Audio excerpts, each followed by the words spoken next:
शिवाय च शिवतराय च नमः शंभवाय च मयोभवाय च नमः शंकराय च मयस्कराय च। ॐ नमः शिवाय। पुष्पं समर्पयामि, भावं समर्पयामि।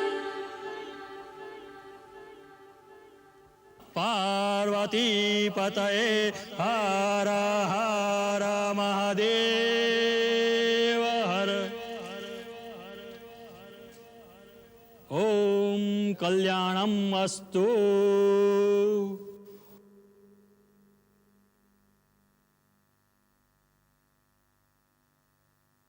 श्री श्री जी महाराज की जय हो।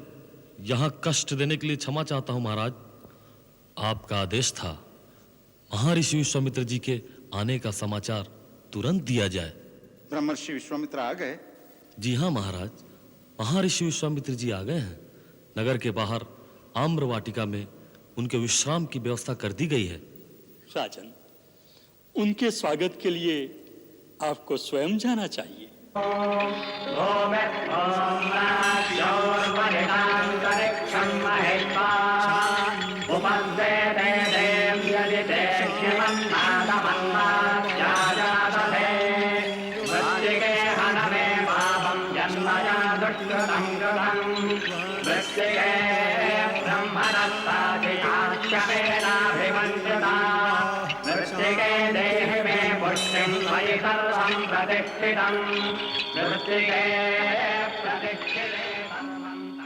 पधारिए विदेह जनक।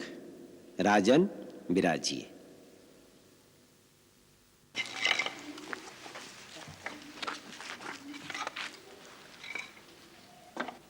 ब्रह्मर्षि, मिथिला में आपका स्वागत है।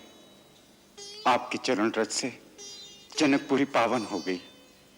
हमारे निवेदन मात्र पर आपने मिथिला तक आने का कष्ट किया, इस अनुग्रह से हम कृतार्थ हो गए। विदेहराज, आप तो स्वयं ऋषियों में महर्षि तथा ज्ञानियों में महाज्ञानी हैं। आपके प्रेम पूर्वक आग्रह को हम कैसे टाल सकते थे? प्रभु, अब मेरी प्रार्थना है आप राजमहल में चलकर निवास कीजिए, जिससे इस सेवक को स्वयं आपकी सेवा करने का अवसर मिल जाए।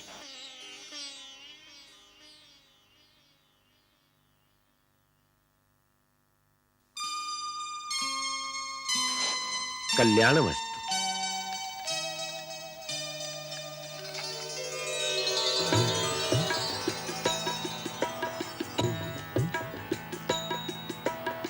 मूर्ति मधुर मनोहर देखी, मूर्ति मधुर मनोहर देखी, भयं विदेह विदेह विसेखी, भयं विदेह विदेह विसेखी।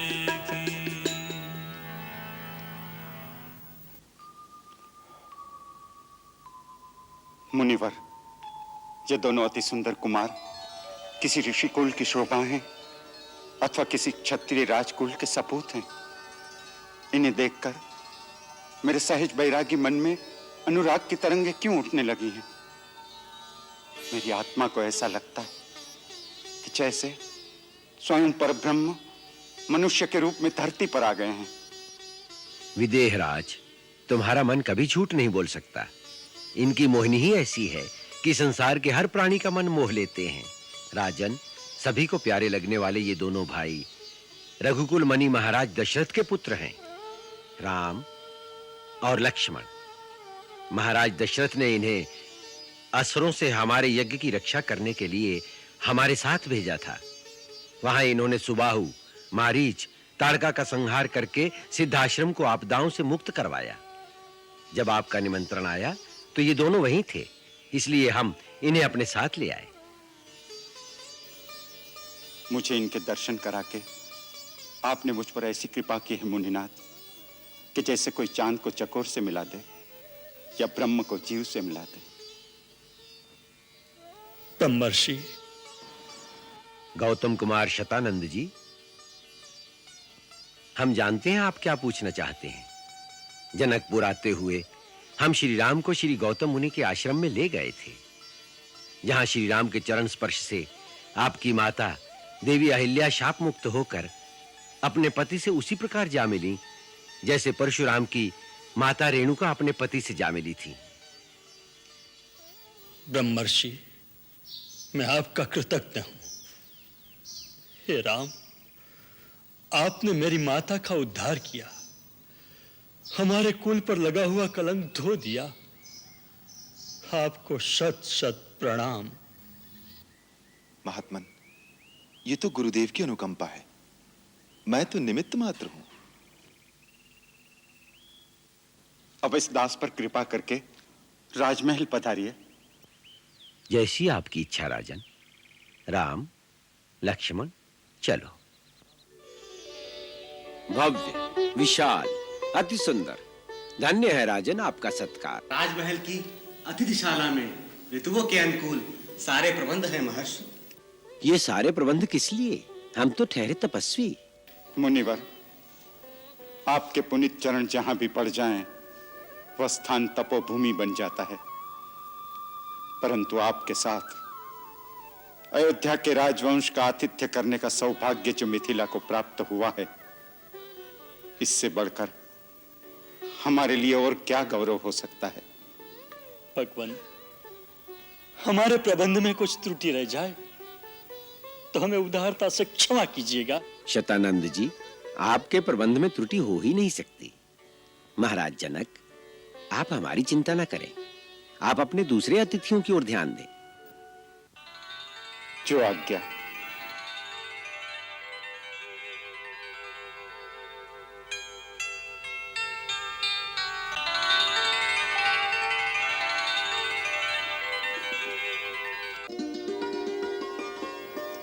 ये कोमल चरण न जाने अब किस महल के प्रांगण में नुपुर खनकाएंगे। इन गोरे गोरे हाथों को न जाने कौन हमसे छुड़ाकर दूर ले जाएगा। कहते हैं विवाह तो पिछले जन्म के संजोग से होता है, जिसके साथ जन्मों का नाता होगा वही ले जाएगा। पर एक बात मैं जानती हूँ उर्मिला। क्या मांडवी जी? यही कि शिव धनुष पर जो प्रत्यंचा चढ़ा सके वो तो कोई परमवीर परम प्रतापी ही होगा। पर अब तक जितने राजकुमार आए हैं मैं सबको एक एक करके देखकर आई हूँ। कोई बलवान है तो वो सुंदर नहीं, सुंदर है तो बुद्धिशाली नहीं, कोई भी बांका ऐसा नजर नहीं आया जो हमारी राजकुमारी के योग्य हो। है, अवश्य है, और मैं उन्हें देखकर आ रही हूँ। इसे देखकर आई हो? सुंदरता और वीरता की जीती जागती एक मूर्ति। परंतु है कौन? अयोध्या के राजकुमार श्री राम। ऐसा लगता है त्रिलोक की सारी सुंदरता और विष्णु की सारी वीरता एक ही पुरुष में समा गई हो। परंतु तूने ऐसी कौन सी विशेषता देखी है उनमें? कैसे बखान करूं, क्या बखान करूं? अपने छोटे भाई लक्ष्मण के साथ वो जिधर से भी गुजरते हैं, लोग और लुगाई उन्हें ठगे के ठगे, खड़े के खड़े देखते रह जाते हैं। ऐसे लगता है कि देवलोक से कोई देवता मिथिला नगरी में आ गया हो। सच कहती हूँ राजकुमारी जी, आप उन्हें एक बार देख लें तो महाराज की प्रतिज्ञा को भूल जाएं।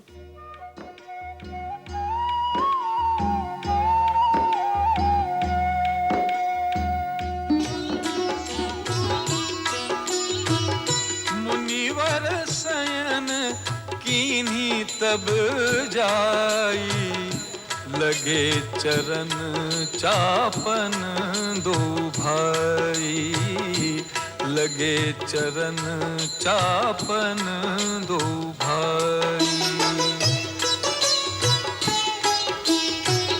जिनके चरण सरोरुह लागी, करत विविध जप जोग विरागी, करत विविध जप जोग विरागी। तेई दो बंधु प्रेम जनु जीते, गुरुपद कमल पलोटत प्रीते, गुरुपद कमल पलोटत प्रीते। बार बार मुनि आज्ञा दीनी, बार बार मुनि आज्ञा दीनी, रघुवर जाय शयन तब कीनी, रघुवर जाय शयन तब कीनी। चापत चरण चापत चरण लखनु उरलाए, सभय सप्रेम परम सचुपाए, चापत चरण लखनु उरलाए। पुनि पुनि प्रभु कह सोवहु ताता, पुनि पुनि प्रभु कह सोवहु ताता, पौड़ी धरी उरपद जल जाता, पौड़े धरी उरपद जल जाता।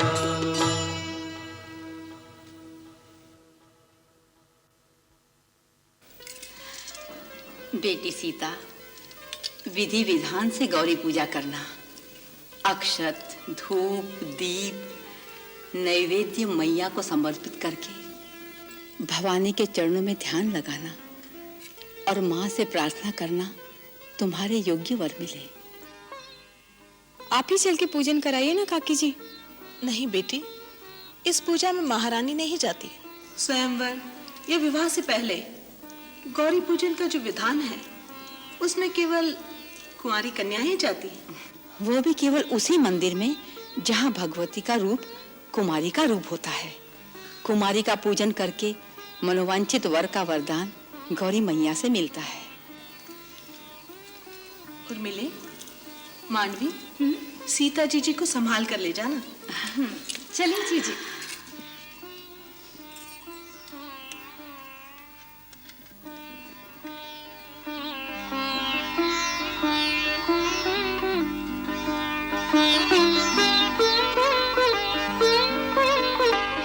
सर्वमंगल मांगल्ये सर्वे शिवे साधिके, शरण्ये त्र्यंबके गौरी नारायणी नमस्तुते। प्रणाम गुरुदेव। कल्याणमस्तु। गुरुदेव, आपके अग्निहोत्र आदि की सब तैयारी कर दी है। आज्ञा हो तो पूजन के लिए फूल ले आए। हाँ वत्स, यही राजमहल में गौरी मंदिर के पास पुष्प वाटिका भी है, वहीं से फूल ले आओ। जो आज्ञा गुरुदेव।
सर्वमंगल मांगल्ये शिवे सर्वार्थ साधिके, शरण्ये त्र्यंबके गौरी नारायणी नमोस्तुते।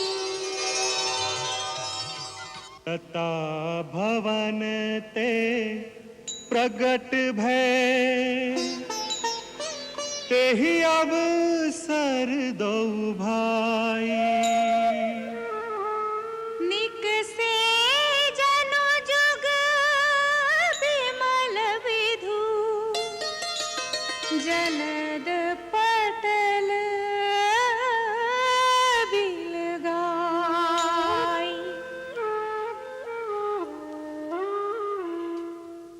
भाई, हमें गुरुदेव की पूजा के लिए थोड़े से पुष्प चाहिए। आपकी आज्ञा हो तो आपके इस पुष्प वाटिका से ले लें। हाँ हाँ, ले लीजिए। ये सब पूजा के लिए पुष्प हैं। धन्यवाद।